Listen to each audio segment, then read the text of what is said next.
Hello, if you're watching on Facebook. All this meeting's now streaming on Facebook. There we go. I'll start admitting people in. Brilliant.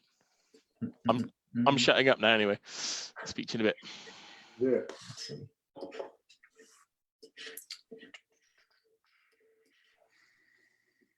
Cool. Well, welcome everyone to our stream of solidarity. Thank you all for joining in here. Hello everyone. So we're going to be doing a little bit of an introduction on Forest Green Rovers tonight. They are the world's first plant-based football club, and Dale is the chairman of Forest Green Rovers and the owner of Ecotricity. So without further ado, we will move on to Dale. So Dale, maybe you can answer, what brought you to invest in a football club? Yeah, it's something I've described quite a few times, so I'll try not to sound jaded when I tell the story. It was summer of 2010. I think I would really just call it a happy accident. Forest Green Rovers was our local football club. Been in trouble for a long time. Somebody from the club invited me to come and see them, and they said we just need a little bit of cash to get through the summer. And it looked worthwhile. You know, it was a big part of its local community, Forest Green Rovers, and it was a 125-year-old football club in our backyard, and it was easy enough for us to do what they said they needed. And that was like probably a bit like stepping into quicksand, because by the end of the summer, it was a very different picture. And they were saying to me, look, you need to take the club over or it's going to fold. And I didn't really want to. I was incredibly busy and thought I had no time to do that, but faced a simple choice: take responsibility or see the club fold. And I thought I'd just do it. Didn't really have, but definitely didn't have a plan, hadn't given it much thought. It was just that kind of bold choice, really. Save the club or don't save the club. And everything else we worked out as we went along. That's cool. Just on that point about saving the club, so one thing that I was thinking about in terms of like other football clubs is obviously there's a lot of football clubs that are going under because of the current economic climate of football. And do you think that potentially moving, like encouraging these clubs to take on sort of a more green economy, which will become obviously profitable as the years go on, is quite a sound incentive for other clubs? I think green measures help, you know, because they reduce your running costs. So from a business perspective, there's a case to invest in solar panels and energy efficiency and all that kind of stuff. For us, what's more important is that football has become a platform for us to talk to people about sustainability, about how they can change their own lives. And, you know, it's a kind of, I would say it was a new and challenging audience 10 years ago, quite improbable combination that we created a green football club. It gained us a lot of media attention. It gave us a platform and a reach. And ultimately, you know, we ended up working with the UN on the Sport for Climate Action Program. But for us, it's about reaching sports fans, football fans primarily, but wider than that, and saying, look, you need to change how you live because the climate crisis is real. And there are three big things we all have to look at. It's energy, transport, and food. It's how we power our homes. It's how we travel, and it's what we eat. And it's as simple as that. And we try to demonstrate that through football. And in the process, what we're trying to do is harness the passion of football fans and point it at the environment, make them fans of the environment. Cool. Great. So some more questions specifically on Forest Green Rovers. So what was the concept behind transforming a football club into being like a leader of sustainability? The concept or the process? Yeah, more sort of like the idea that came about in terms of you've got your eco pitches and making all the food plant-based. So, well, from our perspective, you know, we're Ecotricity. We formed in 1995 to fight the climate crisis by changing the way energy was made in Britain. The biggest single source of carbon emissions at the time, that was our founding mission, that's our work. And we added transport and food about 5 years later, when we went looking for the second and third biggest source respectively. When you put all three together, 80% of everybody's personal carbon footprint is in these three areas of life. So that's become our mission and our work. So when we took responsibility for the football club, it was just easy for us to take our ethics and our principles and beliefs in sustainability from Ecotricity and just put them into the football club. It was very straightforward for us. Cool. And how have the fans found the change? I think if you ask them now, you'll find virtually overwhelming support for the change. You'll find many of our fans have gone vegetarian and vegan. They talk about electric cars and solar panels and you know, all sorts of stuff that maybe 10 years ago they would have never believed that they would. I would say if you asked 10 years ago, you would have found a small group of fans that were upset about what was called the red meat ban by the Sun back in the day. It was our first big, bold step. As soon as we bumped into the issue that the club was supplying meat to players and fans, we just stopped it. And there were some that were upset and they said, come on, you're kind of dictating what we can eat. And we said, well, that's not right. We're just setting the menu, and every organization does that. We're doing it according to our principles, and we'll explain to you what's wrong with red meat from the environmental, the animal rights, and the human health perspective as well. So we took our fans on a journey from that point with that big kind of bold decision right at the beginning, and everything that we've done, we've explained to them and explained the reason why, and we've shown them how you know, they can do the same things at home. I would say our fans don't just tolerate this change that we've made, they're very proud of it, they've embraced it, and I'm really pleased with that in particular. Great. And I can imagine it wasn't just like a quick sort of transition, it took a while maybe for people to understand the reasoning behind it. Yeah, I suppose so. I mean, it was a journey, you know. I think it probably took us 3 or 4 seasons from where we found a club to be completely vegan, for example. We had solar panels on the roof within a year or so, electric car charging points. We took the pitch organic. You know, we did everything that we could as soon as we could do it. But the food was a longer journey. We made a transition. And it's probably 4 seasons ago now, maybe even 5, that we took the final step. We took milk and dairy, well, I think it was just milk by then, off the menu. And I remember it because we were in the big suite at the first game that was milk-free and properly vegan.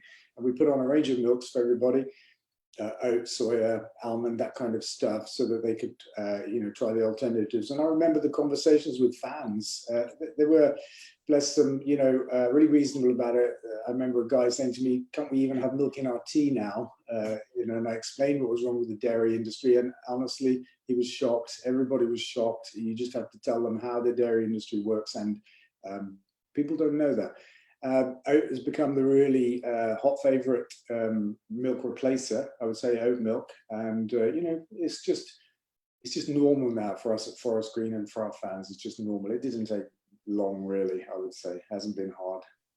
Yeah, I think it's definitely interesting how like a new normal can very quickly integrate itself into somewhat where, you know, a place where thousands of people go every week. I've always thought, like with football clubs in particular, it's like if you can harness that amongst these thousands of people that go to this one place every week, I mean, that's a lot of people. And I suppose there's always the question about, you know, how do you make that sort of change within a community on a large scale. So I suppose the question would be, out of the initiatives that you put in place at Forest Green Rovers, what would you say the first step is that for the football clubs could make immediately? I would say get some meat-free options on the menu. You know, in the outlets, in particular, burgers they're just easy to find these days. You can find great vegan burgers. Just start changing food, because I think it's the change we can all make that has the combination of being very big and very easy. You know, we just have to choose what we eat, and I think it's easy for clubs to do. It's funnily enough, it's the big question that we get asked by all other clubs that are interested in what we're doing. How on earth, they say, can we take our fans or our club vegan without getting lynched or having a riot or something like that? It's a funny conversation. It's also the issue that's given us all of the publicity. the fact that we're a vegan football club and just how improbable that seems that you can combine those two things. I mean, this is football. It's a kind of macho world, isn't it? But, what we've found is that football fans are just normal people, just ordinary people, not really different to anybody else. So I'd say food. Food is a really quick, easy, big change to make. And that's what I tell everybody. Great. So we've got a couple of questions coming in. One thing I wanted to ask just before that is I saw there was a term on the website called the Mobot. There's an electric Mobot. So can you talk us through exactly how that works? Yeah. So it's a little autonomous lawnmower. It's probably about 1 meter square, roughly in size. It trundles around the pitch on its own, guided by GPS, and it cuts a tiny amount of grass off the top. We're talking fractions of a millimeter, so small that we don't have to collect the grass. We let it drop on the pitch and become food for the pitch. When it's solar powered, it's electric, and when the batteries are low, it just takes itself back to its docking station, charges itself up, comes back out. And in a 24-hour period, it pretty much covers the whole pitch. It looks like it's doing a random pattern, but it knows what it's doing. And so it's like our groundskeeper's best friend. Because it's very light touch as well, so it can get on the pitch when heavy equipment can't, when the weather's wet and stuff like that. We've had it for years now. It's a great piece of kit. Awesome. Yeah, it sounds it. Okay, so we've got some questions from some of the attendees. Now they've written them, but I'd like them, if they want them, just to ask them themselves. That's absolutely fine. So we've got Ben Williams first, and then Lewis.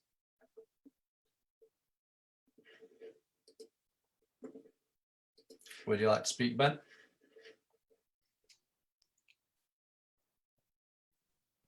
That's okay if not. So Ben's asked, so how did the players take to the change, and did anyone leave or decide to not join the club?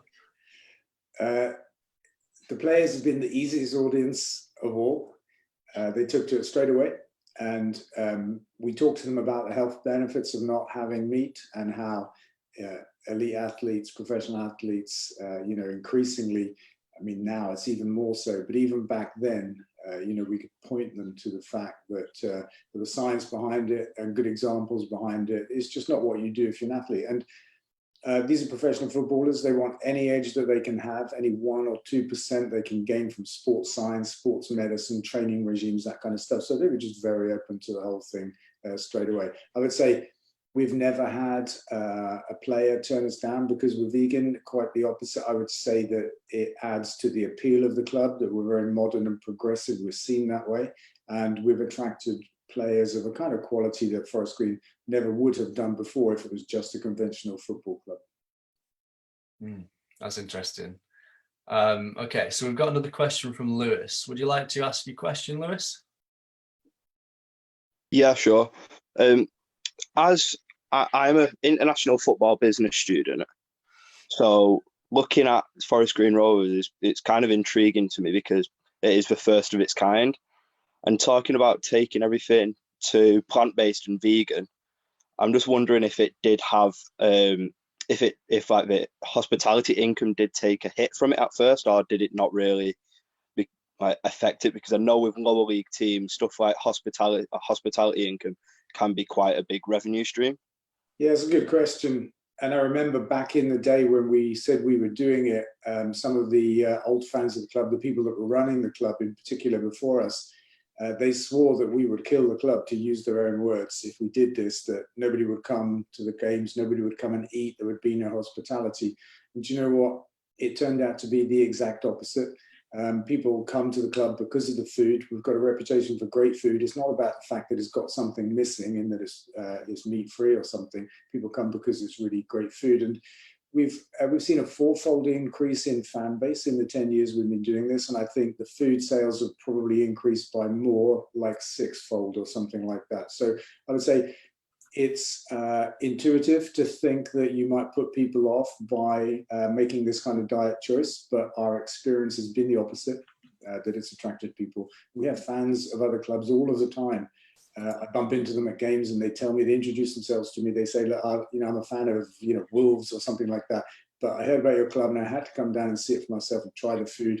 I'm a vegetarian or vegan. I wish my club did that, and that kind of stuff. It's been really popular. Brilliant. Cheers. Thank you. Yeah, no problem, Lewis. Great. And then we've got a question from Kerry. Hi, Dale. Hey, Kerry. You mentioned the passion that football fans have for their club, and you talked about using Forest Green Rovers as almost like a vehicle to get the environmental message out there. Do you think that football clubs and football fans can be drivers of social change? Yeah, I think it's our responsibility. I think football clubs have this responsibility to think beyond the sport, and I think it already happens. Football takes a stand against racism, against homophobia. Football does that already, and I faced this question before from other chairmen. They're saying you shouldn't be doing this, you shouldn't be interfering in this, and I say, come on, football has a responsibility. People listen to us, people look up to us as sports clubs, and we have that responsibility to tell them what we know. Yeah. Great. So just in terms of the things that you do within the community, such as educational programs, like what exactly do those programs entail? Would you be able to just elaborate on them? There's a whole bunch of stuff that goes on. We've got a community trust arm of the club. We have a community stand, which is our north stand. We tend to kind of fill it with local groups at a game. We give a lot of free tickets away to local community organizations and stuff like that. Every year we give a first team shirt to, I think it's 8-year-olds, but it might be 10-year-olds. I get it mixed up with the school year in the district. There's, I think it's about 5,000. I'm not really sure. It might be less. We've been doing that for 4 or 5 years, and we have a game where everybody comes to pick their shirt up, and that's just mad. We also have this really amazing school ambassador scheme. We've got, it keeps changing, but it's north of 60 schools enrolled in it now. We've gone beyond Stroud, beyond the county of Gloucestershire, into the neighbouring county as well. And basically, a girl and a boy from the school get chosen to be the ambassador by the other kids, not by us. And then they become ambassadors for the club. They come to games, they write match reports and that kind of stuff. It's incredibly popular with kids in schools. So these are some of the things that we do. For us, it is about reaching younger people. It's about getting them involved in sport, involved at the club. And at the same time, talking to them about the environment. We have cooking lessons as well. So we bring them to the club, show them how to make match day food and that kind of stuff. I think it's a really important thing to do. Cool. We've got another question from Shafiq. Would you like to ask it?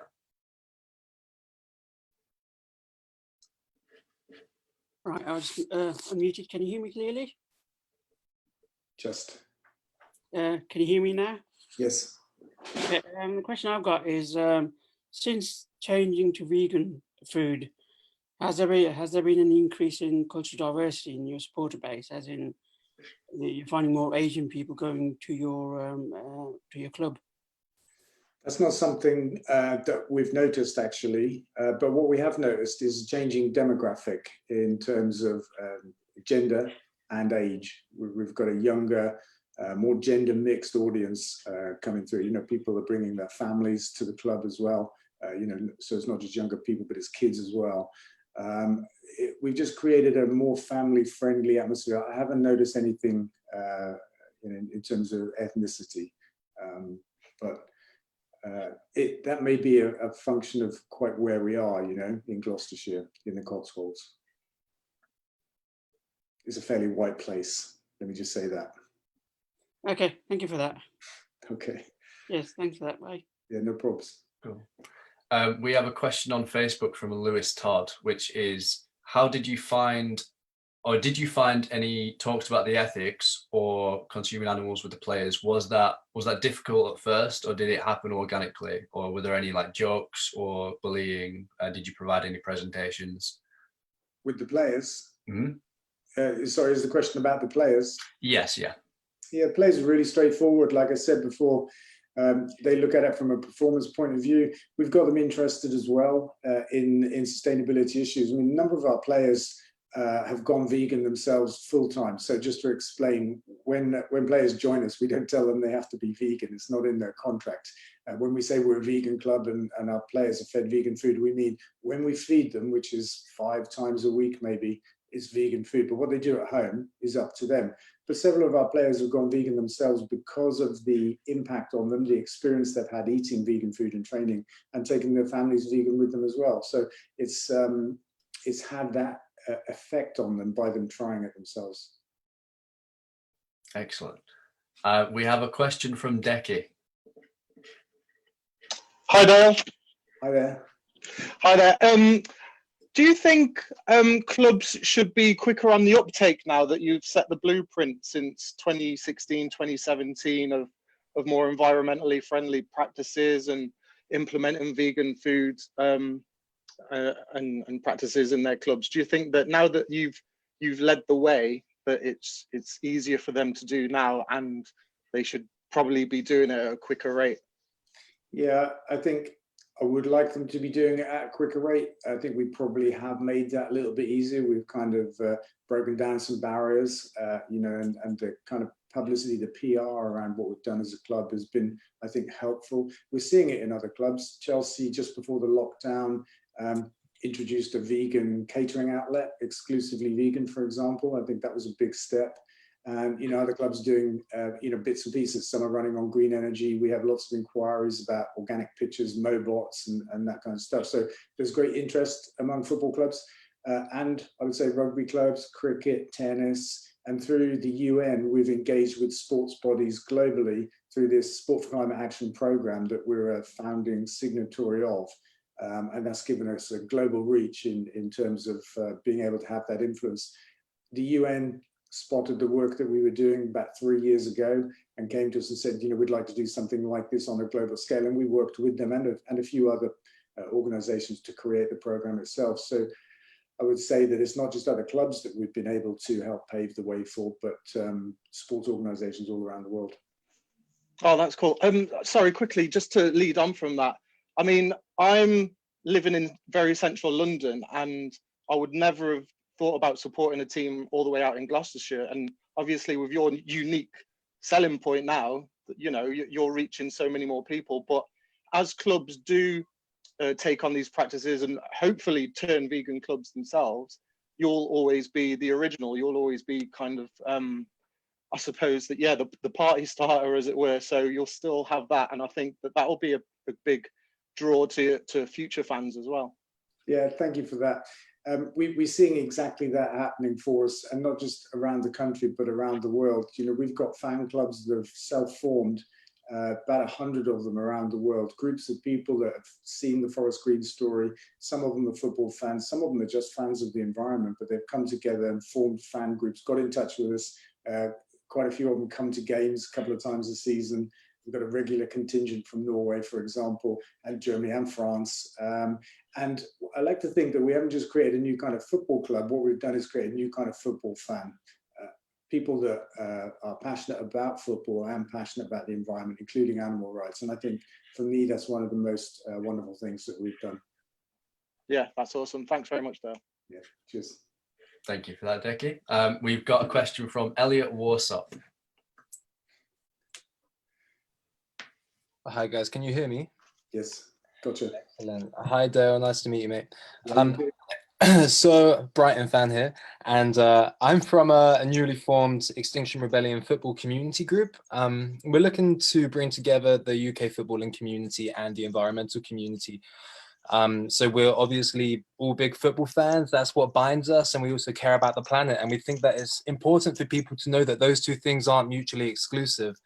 We're particularly interested in the power of football, to not only informing national narrative, but international narrative. It's a global language, it's a global community, one of the most powerful cultural influences that has ever existed on this planet, I guess. And so there's massive opportunity to influence social change, as you're very well aware. Like, we're very interested in the work that you've been doing. And sorry, this question is twofold. So beyond dietary changes, how do you think the game can influence the environmental consciousness of the general public? And also, I'd like to ask what your opinion is with this related to COVID.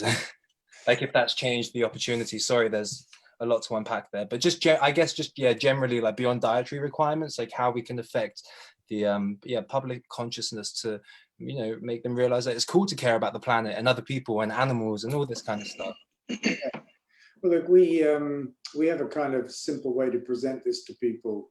We talk about energy, transport, and food. We say that within those three areas of life where we all make choices every day, 80% of all of our personal carbon footprints can be found, and not just carbon footprints, but general causes of unsustainability. And we just say, look, it's about how you power your home, it's about how you travel, and it's about what you eat. And you can make choices, you can make changes in those areas. It's in your control. And we set about demonstrating that at the football club, just to give that some kind of practical grounding. And I think it's a really good message, good way to present it, because it applies to individuals, it applies to companies and organizations of any size. It's a universal kind of template or blueprint for environment action. And I think often we're all a little bit overwhelmed by a multiplicity of messaging and stuff like that in terms of what we should be doing and what we shouldn't be doing. And so we think having this very simple focus is very helpful. In terms of COVID, I think that energy, transport, and food are written right across this crisis. If you look at where it's come from, it's a zoonotic virus. It's come from wild animals. It's crossed, or animals rather. It's crossed over to humans. It's not new. It's not an act of God. It's not some random thing. There are 143 zoonotic viruses in the world. 8 times as many of those come from farmed animals as come from wild animals. And factory farming has got its fingerprints all over this crisis. The rate at which we fly, transport, has spread it around the world at breakneck speed. And fossil fuels causing global pollution that exacerbated the death rate. Plenty of studies are showing that if you're exposed to bad air before you get the virus, you're much more likely to die. And in Holland, they've discovered that the virus is attaching itself to pollution particles and using it as a way of moving around. They don't know if the virus is viable, but they can find it on pollution particles. So that's energy, transport, and food. That's our diet choice. Factory farming is killing us in more ways than I think we ever realized. The crazy amount of flying that we do, the way that we subsidize that is just madness. And pollution itself and the burning of fossil fuels, which is at the root of the climate crisis more than anything else, is lowering our defenses to this virus, as well as possibly helping to spread it. So for me, the climate crisis and the virus crisis, they're indivisible. They've got the same causes: unsustainable living. Yeah, totally agree. And I guess bringing it back to football, like there's so much there to communicate. Like, do you think it's possible to try and communicate this through football, or do you think once again you've got to take baby steps at the beginning? I know, like Decky said, you're the blueprint for this. Do you see other clubs? I think is it Hibernian in Scotland? They've also been making great moves as well. Do you see there being more clubs starting to take this sort of responsibility? Because I think it's undoubtable that clubs and social influencers, they have a responsibility to try and influence social change and positive change to the world. Do you think that these sorts of things can be communicated by football clubs? Definitely, and it's important that we do. I think that football clubs, some are seeing this more quickly than others. Hibs is a great example of a club that is. I think ultimately there may even become competition among football clubs to see who is the greenest. Maybe we'll have a green league table. I don't know. But some of the change at football clubs comes from the grassroots. It comes from fans. We've seen that in League Two. Fans of Carlisle came to our club a couple of seasons ago, loved the food, and then they lobbied their own club to put on vegan match day food, and it happened. So football clubs are like businesses. They respond to what they think their customers want. So if football fans start telling clubs, hey, I've seen what Forest Green are doing or what Hibs are doing, and why can't we do some of that? Then that brings change, as well as a top-down approach where clubs, they can see what the UN are doing, they can see government targets and that kind of stuff. And, increasingly are just waking up to the fact that they've got a role to play and a responsibility to take. Thanks, Dale. And as a football fan, as a Brighton fan, who should I approach to ask them to put vegan products on the menu? Actually, we do have some in the Amex, but in order to get my club to, to try and lead the way and start doing bits, what person in the ranks should you be asking? At the club, I would probably go straight to the chairman. Sounds good. I'll sit down for a cup of tea with Tony Bloom. Well, or send him an email. But yeah, if you can get a cup of tea, do that. Yeah. Wicked. Thank you for that. We've got a question from Gerard about the stadium. The new one. Still, hi. Yeah, the new stadium. Thank you very much for this, darling. I just wanted to say I really love what you're doing. I live local to you down in Churchdown, Gloucestershire, and me and my brother came across. We were in the hospitality part last year. My brother's online at the moment as well. We really loved it, and I love everything you're doing. So my question was the new stadium, because I know everyone local will know that you had quite a few difficulties getting planning permission, and you got through those. I've sent you a few messages of encouragement over the last year. Thank you. How is that all progressing, and what do you envisage the delays might be, and when will the first match be over?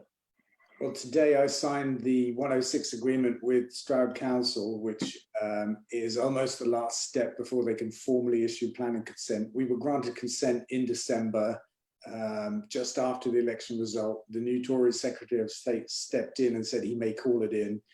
I think it was February when he decided he shouldn't call it in, and then things started to move again. So we're just waiting for the county council now to agree a 106 with us. These are legal agreements. In the case of the county council, it's just about us putting on match day buses, which we want to do.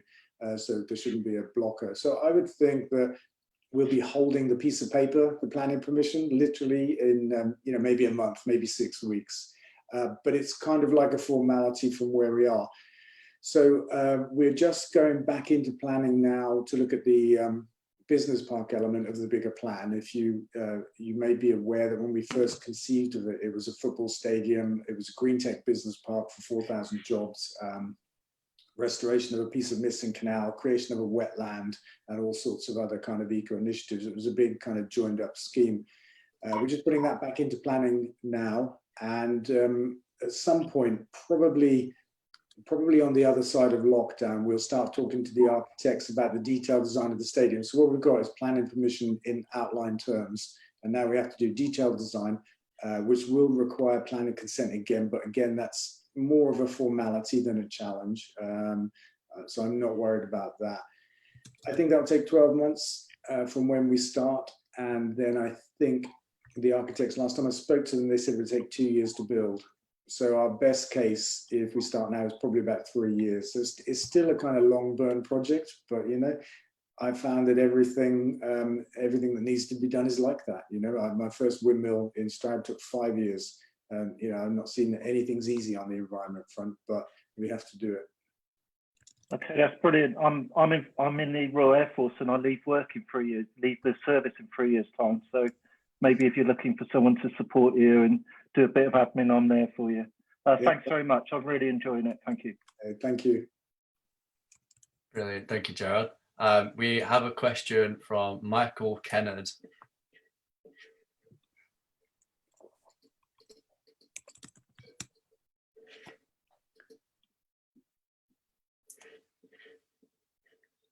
Would you like to ask your question, Michael?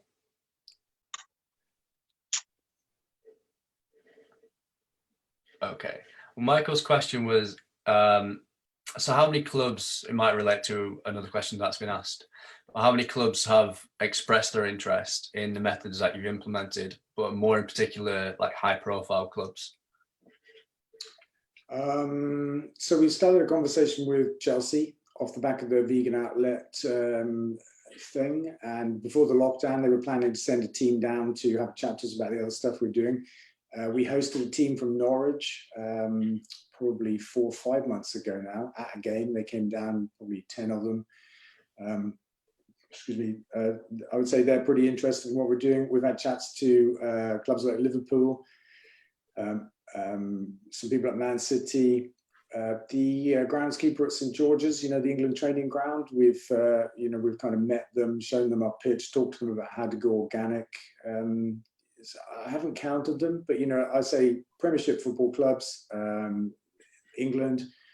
We've talked to rugby bodies, cricket, the organising body for that, Wimbledon as well. So it's beyond football, and beyond clubs is organising bodies as well, which I think is important because organising bodies set the rules for clubs to follow. And one of the things we're recommending they do is set some environment criteria, you know. So when you have ground grading, for example, in football, we're suggesting that there's environment criteria in there as well, which is something that organising bodies can do. Yeah, great. We've also got a question from Matthew, or Matt, under the name Matt's iPhone 7. Would you like to ask it?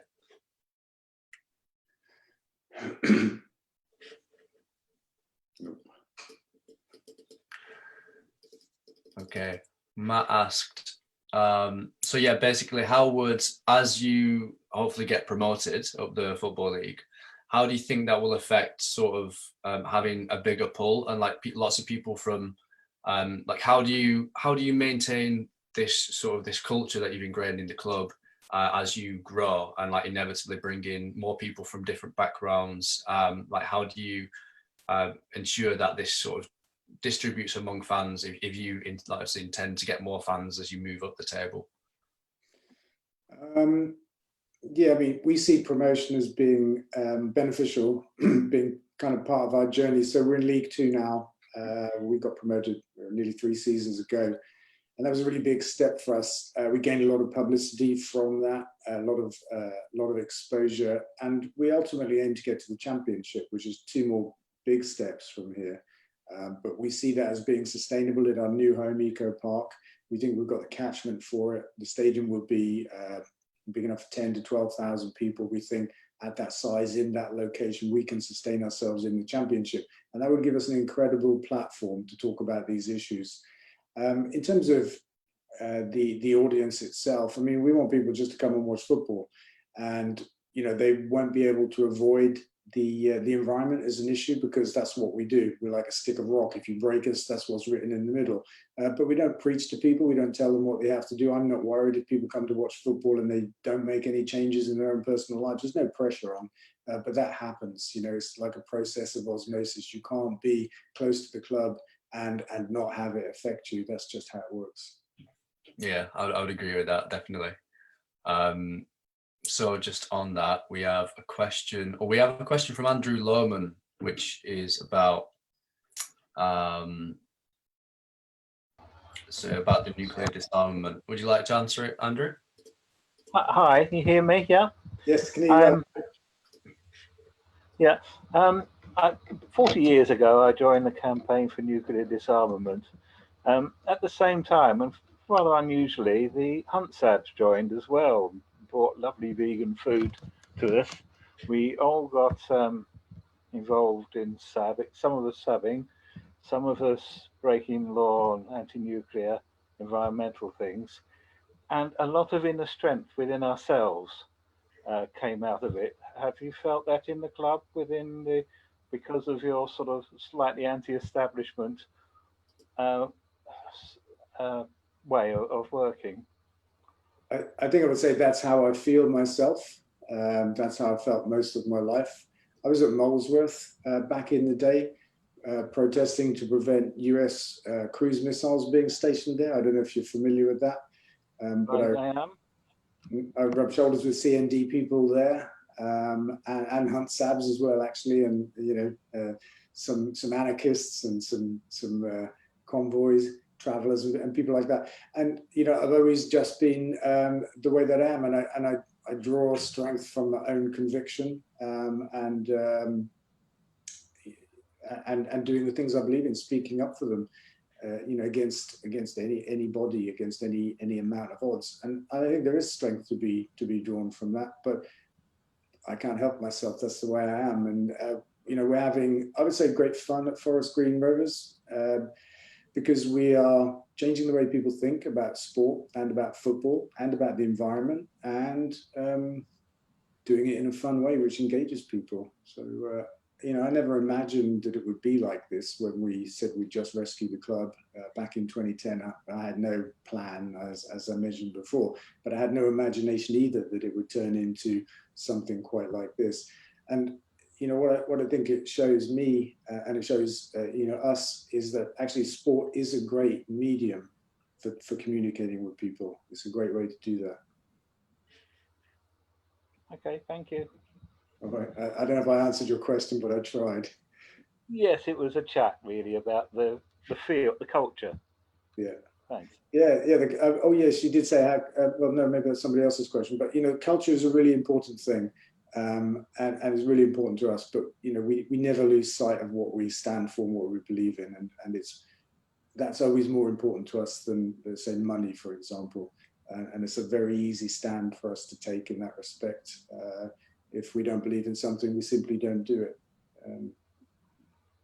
Well, I'm a little over 60, and I started riding my bicycle 2 years ago. And I thought, because I'm obese, I'll get lots of aches and pains and things. But I stopped drinking milk about 10 years ago, and the aches and pains stopped, and the bike riding is fine. Plus, it's a super bike that's 70 odd years old. So when they made them really nice and light and easy to pedal. I think I may have you been posting on Facebook about bikes? I have, yeah. I rave about my bike. I did 50 years ago when Dad gave me his bike. Oh, nice. I've been doing a lot of biking since the lockdown. I've got a mountain bike and I live on the edge of a common, and I've been doing 10 or 12 kilometers a day instead of playing football 3 hours a week. And I have less aches than I can remember having in 10 years. And that's because I'm not playing football on AstroTurf, but cycling a lot. But I've enjoyed the pace. Only 2 miles at a time. But yeah, nice chatting about that as well, the benefit. Yeah, thanks. No probs. Thank you, Andrew. We have a question from Rachel Kent. Hi, Rachel. Oh, hi, Dale. You all right? Yeah, good. How are you? Yeah, well, thank you. Good. Obviously, everything that's happened with Forest Green Rovers is incredibly impressive, and it's reached a huge number of people through the medium of sport. I suppose my question is, I go out and about a lot to sustainability talks and events, and we all talk about how we need to reduce our carbon footprint, and it's energy, transport, food, and then the buffet lunch comes out and there's chicken wraps and halloumi sandwiches, and I'm always and then there's a water dispenser with plastic cups in the corner, and it's like a head in hands moment. So I suppose my sort of question is, how long do you think it's going to take for we're on a timeline now, we're time's ticking in terms of how long we've got to turn things around. How long do you think it's going to take for the rest of the community, hospitality, hospitals, schools, universities to sort of jump on this new journey of sustainability and really seriously start to reduce their carbon footprint and reduce their waste? Universities are on this from our experience with our Devil's Kitchen range of food. For example, we've got some kind of insight into what's happening there. But I think the problem is deeper and wider than just catering for hospitality and that kind of stuff. It goes to the organizing bodies. So first time I bumped into this was when we went to the UN for the first time in Bonn. And, we had a great session talking about all the really important things that we should do. And then we went for lunch and there it was, the kind of menu that you described. And I'm like throwing my hands up and saying, I can't believe this.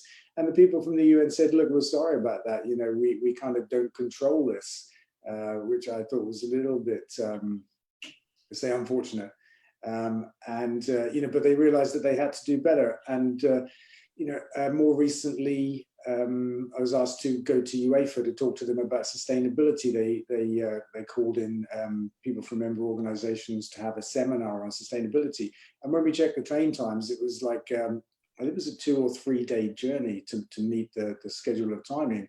And flying was the only possible way to make it work. And I said to them, look, I'm not going to do it. I'm not going to fly to Switzerland to tell you guys that we need to actually act and reduce emissions, because that would be crazy. And at first they were a little bit put out, I would say, a little bit upset. And then after a couple of weeks, they just really got it and embraced it completely. And I joined that conference by video, and it became a really important part of the message that it isn't good enough just to talk about making change. We've actually got to do it. And there I was on a screen telling the people in the audience that I hadn't come. And that was a really important part of my message to them, because we all have to make changes ourselves. It's no good me preaching about the environment and how we have to take steps and excusing myself for flight, because I think it's okay to do that, for example. And, you know, people that are hosting events need to take responsibility for catering. We all have to actually start to walk the walk, is what I would say. Yeah, thank you. I totally agree. And I think as well, we as consumers have almost been a bit like sleepy about it, haven't we? Like, just go with the flow, and if the chicken wraps are there, then okay, I'll eat them because they're there and that's what's been done for me. But actually, if as a consumer we said, I don't, you know, I'm not going to eat the chicken wraps because I don't agree with that, then businesses, organizations would have to start to change their ways. And I think that's an important message, is that the consumers really have the power by how they spend their money. Yes, agreed. And it's an important part of our message when we wrap up energy, transport, and food. We say to people, these are choices you make every day. This is where you spend your money, you know, and you get to choose which way the world goes round with those choices. And I think the other empowering part about that message is we don't have to wait for governments and big businesses. You know, we've all got the power to change our own lives. And when we do that, we do send signals to businesses that this is what we want. And we send signals to governments, to politicians as well. So it's really important that we all do that.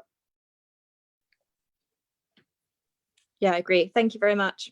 Yeah, no problems. Take it easy. You too. Great. Just on that point, Sophia's got an interesting question about club travel. Would you like to ask it, Sophia? Apologies, it's not Sophia here, it's Joan, although she did come up with that question. Hi Dale, I just want to start by saying it's really inspiring what you're doing at Forest Green Rovers. But the question was, hopefully at some point in the future, if Forest Green Rovers were to qualify for European football competition, how would you sort of tackle the issue of travel? How would you organise that? Yeah, that would be a real problem, wouldn't it? I think right now we could say it'd be a nice problem to have, having to travel to Europe for games. I mean, there's an amount of travel that can be done by train. I've done that myself to meetings in Germany, for example, and it doesn't really differ much from the time it takes to fly.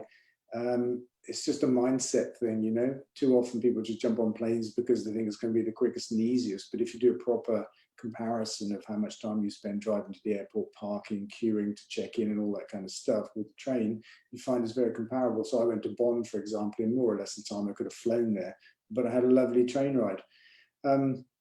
Often the question comes up, it's a similar kind of question, but it's about the kind of unavoidable international travel aspect of the higher levels of football. And I just say, look, don't sweat the details. You know, there's an awful lot that can be done by football clubs.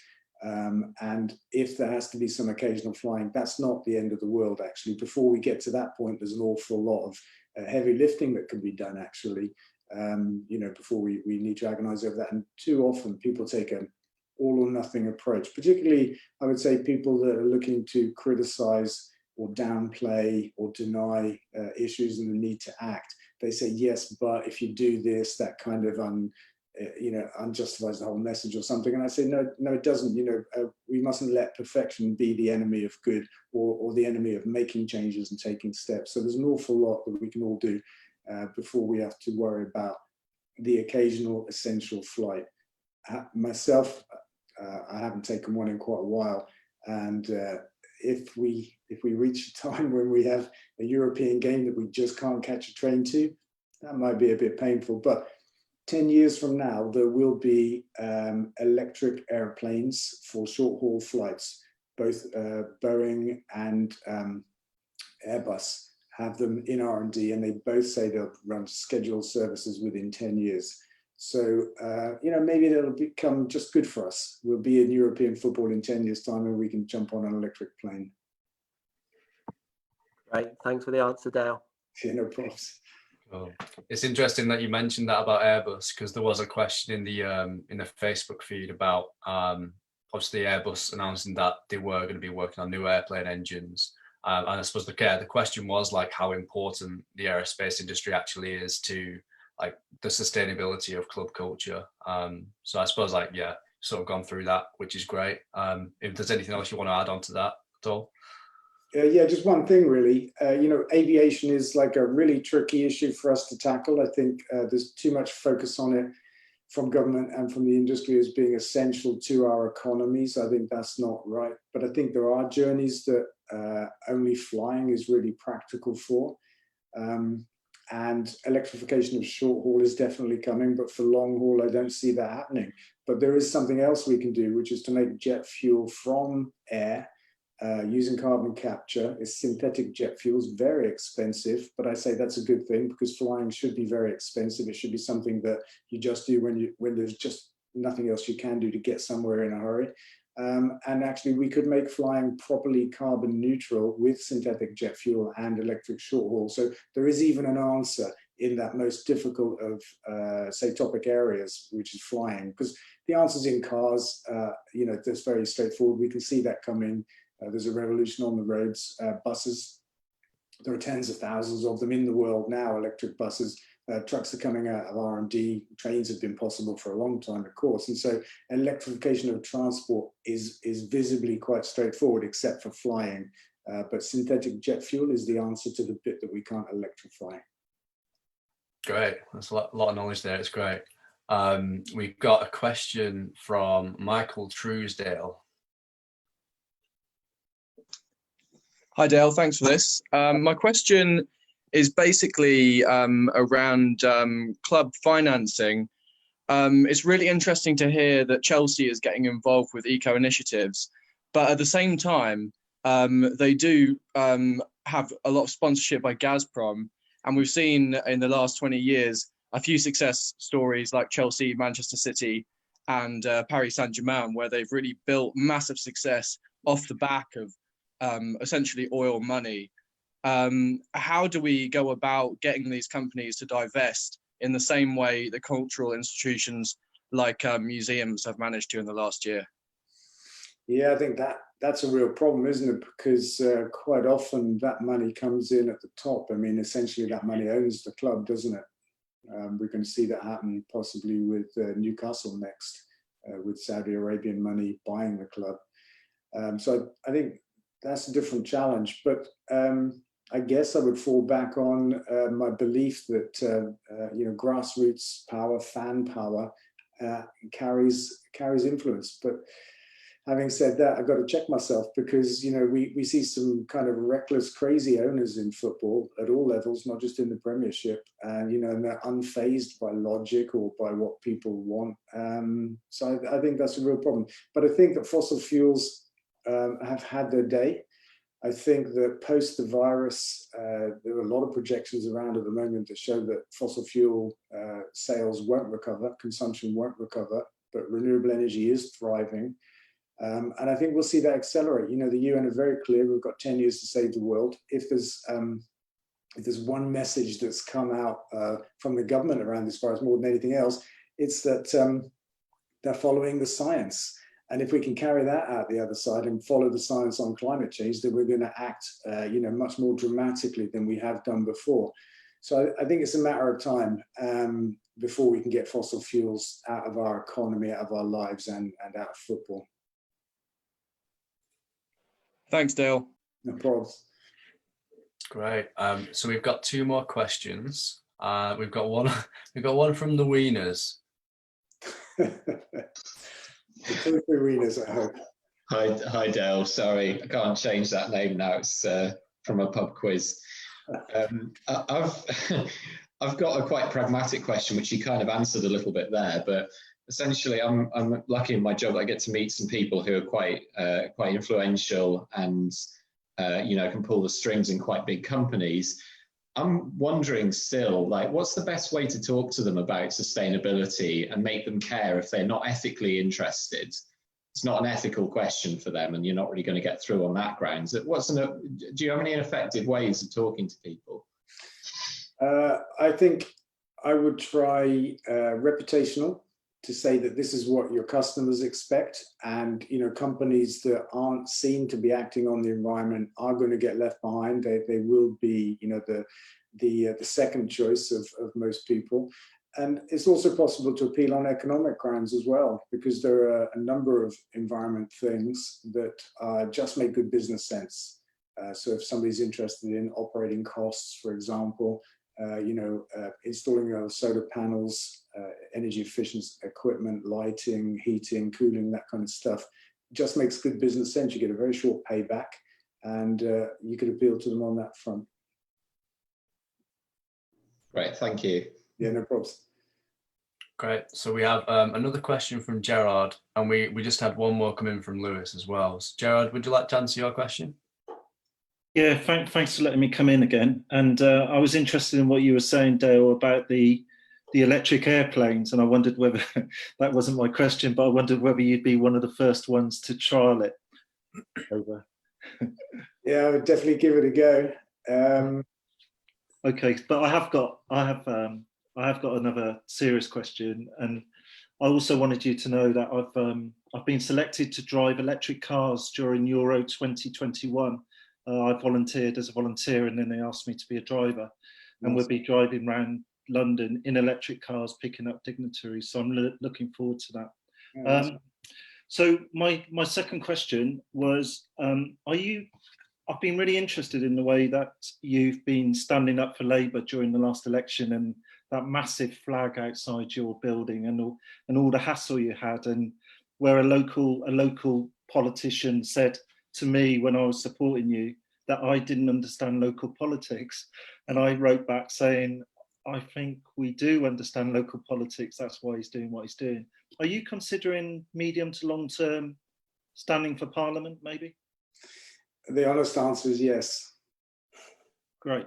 Yeah, it's been crossing my mind, because I used to think that it was a waste of time, politics, a waste of my time, and that I could bring more change through business, using business as a means, and that's how I started in '95. Business for me is a means to an end. The end is environmental. But more recently, I've begun to think that actually maybe I could do more if I got involved in politics, because actually that's where the power is. And if you look at the people I look at the people running the country lately, and I'm appalled that those kinds of people can be in those positions of power. I don't think they've got any qualifications in life or anything else that justifies that. And it's a little bit shocking and scary at the same time. So I feel increasingly compelled to get involved in that and try and bring this environment agenda into politics that way. Okay, thank you very much. Yeah, no problems. Great, thank you, Gerard. Do you have time for 2 more questions? Yeah, no problem. I'm not Right. doing anything. This is lockdown. Where am I going to go? So we've got a question from Lewis. Yeah, hi again. Just wondering, could you see Forest Green being used as a soft tool power, and to get other clubs or leagues to adapt in the next 20 years with your pioneer approach, really? Yeah, definitely. Not in 20 years, though. I hope much quicker. And we are seeing it happen.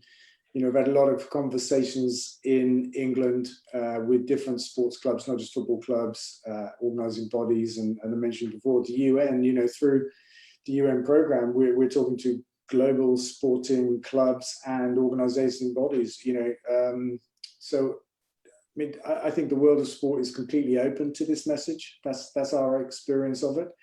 And we're a big part of our work now is to share the experience that we've had at Forest Green and show these other people, what they can do themselves. It's become a big part of what we do. So yes, I do think we can change the world of sport. The really important thing to add to that is that our purpose in doing that is to reach fans. There are billions of sports fans around the world, and we want to reach them with this message and harness that passion that they have and make them become fans of the environment. That's the goal.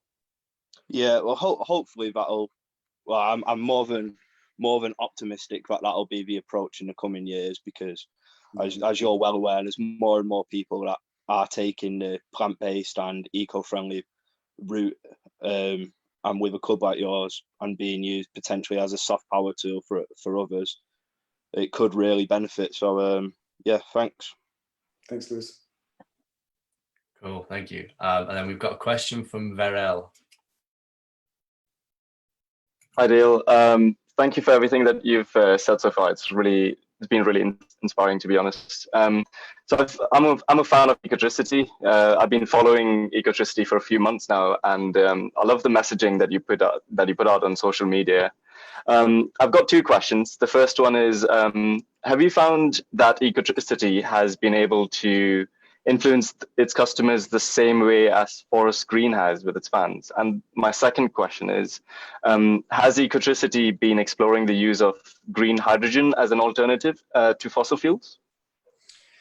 That's an interesting question, actually. I never really thought about customers of Ecotricity.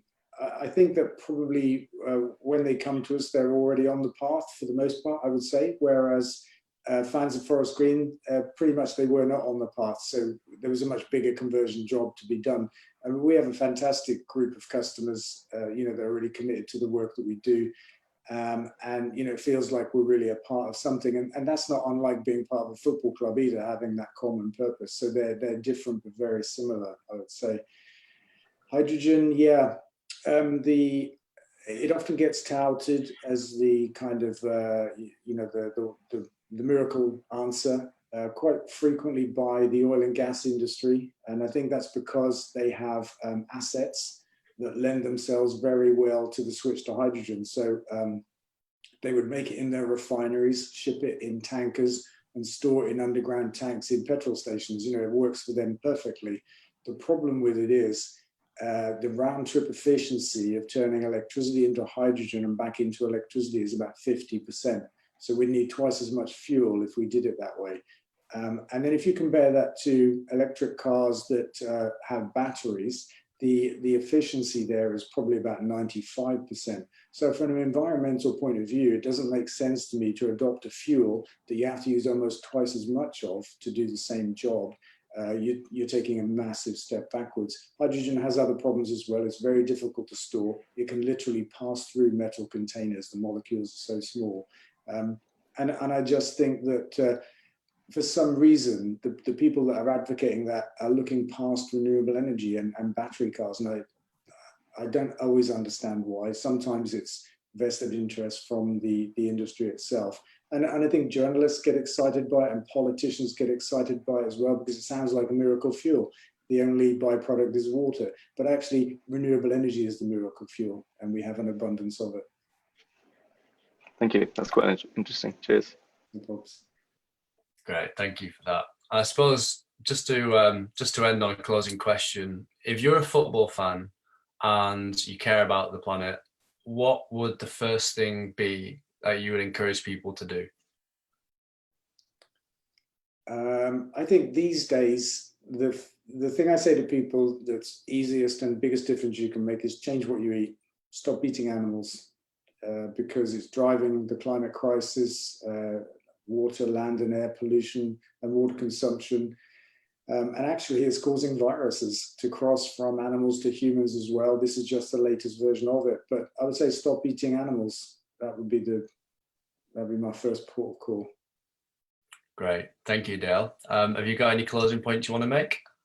No closing points. I just say thank you to everybody for tuning in and thank you for organising it. You know, I've had a good time here, just sharing my thoughts and answering questions, which is something that I really like to do. So thank you, everybody. Yeah, thank you for coming, Dale. Just to let anyone know, if you want to watch more of these kind of things, this will be back on a recording. And we've also got a program that I'm going to put in the chat. So we'll be putting more things on about these kind of topics coming up.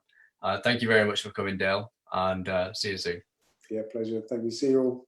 Bye.